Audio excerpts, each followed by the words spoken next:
Ngayon po ay nagsasangkutsa muna tayo ng liempo at ako'y magigisa ng pechay bagyo. Sangkutsa na po yan. Talagyan po natin. Ilagay na po natin ang kamatis.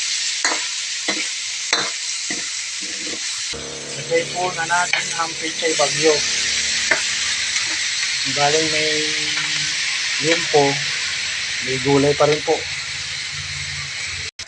Lagay po natin ang paminta. Bechin po, lagyan natin. Haluin po natin.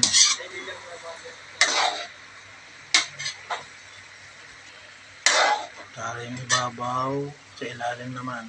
Para pantay ang kanyang luto. Lagyan natin ng isang basong tubig.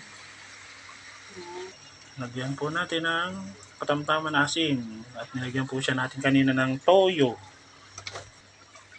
Luto na po itong ating pechay bagyo na may sahog na liempo. Kain po tayo.